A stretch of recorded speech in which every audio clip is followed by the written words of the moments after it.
بسم اللہ الرحمن الرحیم۔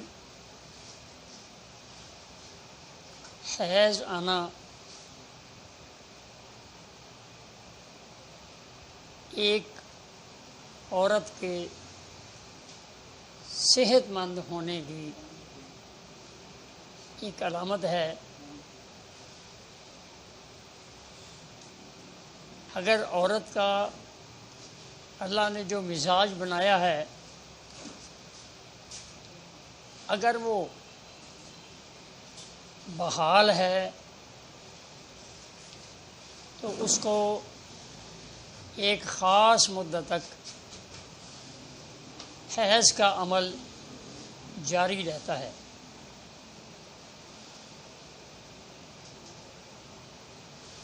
اب حیض کے صرف زیادہ ہی آنے کا نام مرض نہیں، بلکہ اس کے دو اقسام اور بھی ہمارے زیر نظر ہیں، جو کہ طب یونانی میں پہلے سے یہ نام بولے جاتے ہیں، جس میں احتباس الطمس، کثرت الطمس اور اسرت الطمس۔ احتباس الطمس کا معنی مفہوم یہ ہے کہ اس کے حیض بالکل نہیں آتے،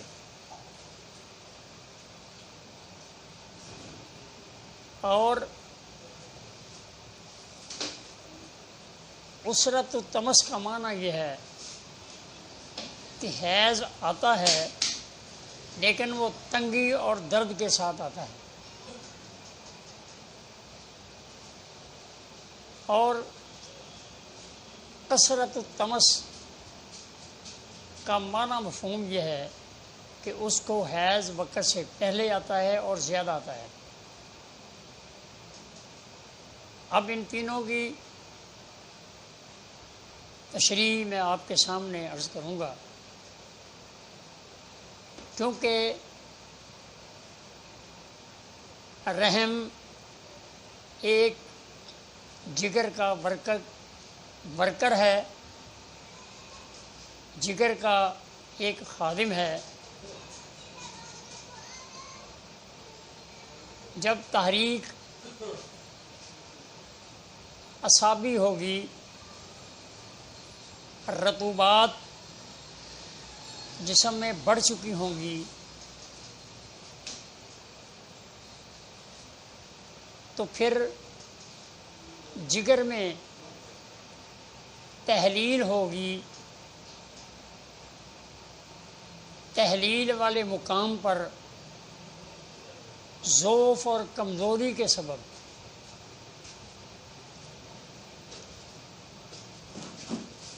اس پرزے کا عمل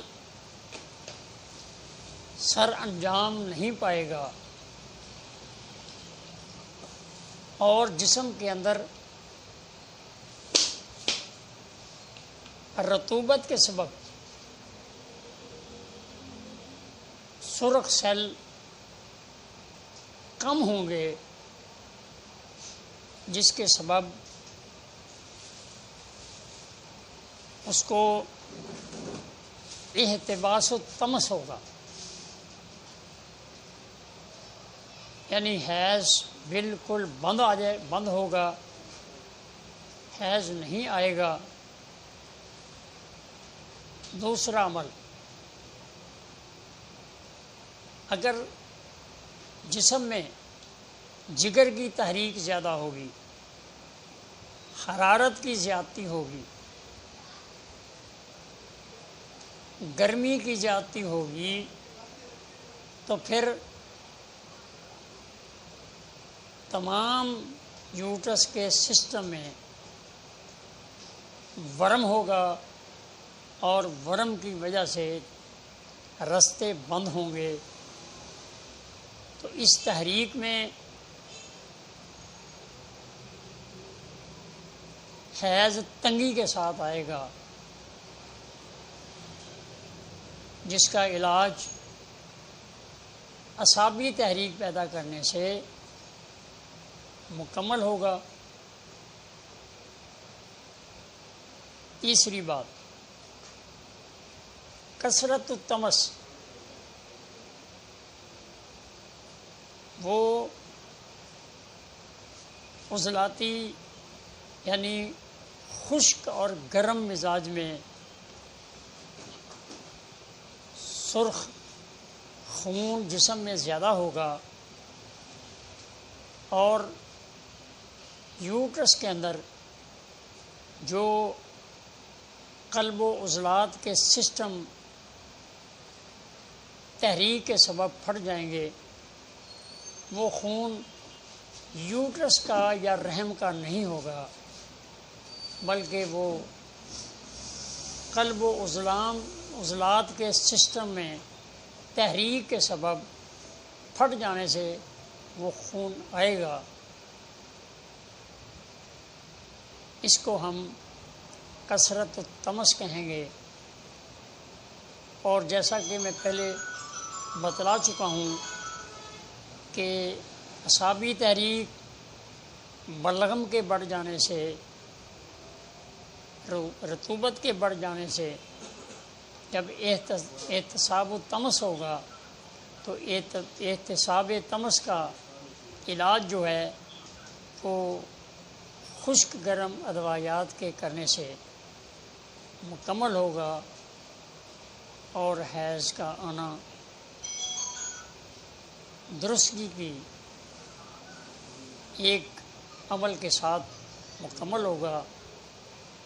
تو کثرت التمس یوٹرس کا خون نہیں ہے، رحم کا خون نہیں ہے، بلکہ یہ عضلات کے پھٹ جانے کے سبب خون ہے۔ غدی تحریک میں، گرمی کی تحریک میں، جگر کی تحریک میں ورم سے، رستوں کا تحریک سے رستوں کا تنگ ہونا، اس کو ہم درد کے ساتھ، حیض آنا، تکلیف کے ساتھ، تنگی کے ساتھ،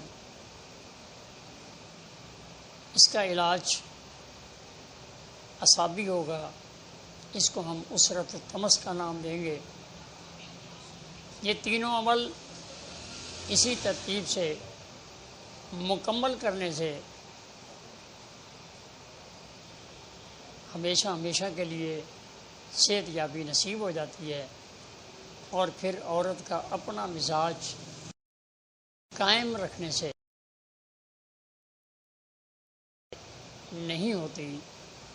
تو اس کو بھی سمجھنا پڑے گا کہ اس وقت جگر کی تحریک ہے، یا قلب و عضلات کی تحریک ہے، یا دماغ و اعصاب کی تحریک ہے۔ یوٹرس ریموو ہو جائے جوان عورت جی، اس کی نبض میں فرق پڑے گا یا نہیں پڑے گا؟